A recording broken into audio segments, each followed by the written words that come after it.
Prevailing upon John to cut into his free time was always a dilemma. Every day he was besieged by people who wanted him to attend this luncheon or the black tie gala. Part of my job was to reduce the stress, not add to it. But forging relationships with Morris and Styron could only help George, so I did pass the request along, and somewhat to my surprise, John accepted the invitation.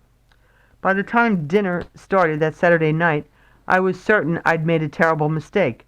William Styron never showed up, but Rob Reiner and Fred Zollo, the movie's producer, did. I came with Nissa, who wasn't overly enthusiastic about joining this testosterone-filled gathering. John arrived late and visibly on edge. Loud and boisterous, Elaine's is the kind of restaurant where diners spend more time table hopping than eating. We sat in the back. John always sat in the rear of the restaurants, his back to the other diners, so that they would be less likely to recognize him, and if they did, find it hard to approach him or take a picture. But still, he looked exposed. The restaurant had that strange electricity I had come to recognize as the feeling a place had when all its inhabitants knew John was present, but wanted to appear too blasé to care. Willie threw back cocktail after cocktail. The more liquor he put inside him, the more puffery came out. Rob Reiner was a cinematic genius, he assured John.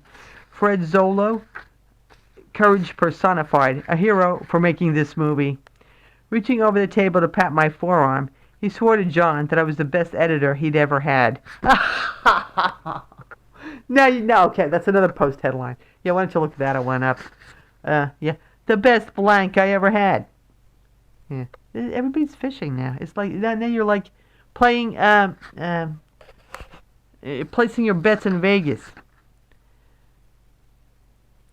Nissa said, "Little, it was the best sex I ever had." Donald Trump. I don't know who. I think was it. He was with Marla Maples at the time. I don't know. Nissa said little, but squeezed my leg under the table from time to time, sensing how uncomfortable I was. John was staring at his plate as if he'd never seen pasta before. So red sauce. So I can't find any pasta sauce or red sauce that I like, that I get at the food bank. And then that one time I told you in the library. This is the Berkeley Library. This nauseating smell of pasta sauce, but it didn't smell good. It smelled. I don't know why. Where was it coming from? Somebody was cooking somewhere.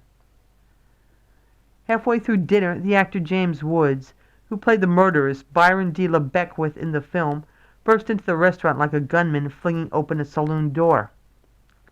A blonde, perhaps half his age, all platinum and silicone and collagen, dangled from his arm. The movie people fizzled like cheap bubbly at a shotgun wedding. Jimmy Woods. Fucking Jimmy Woods, Rob Reiner shouted. Rob, fucking Reiner. Woods hollered back.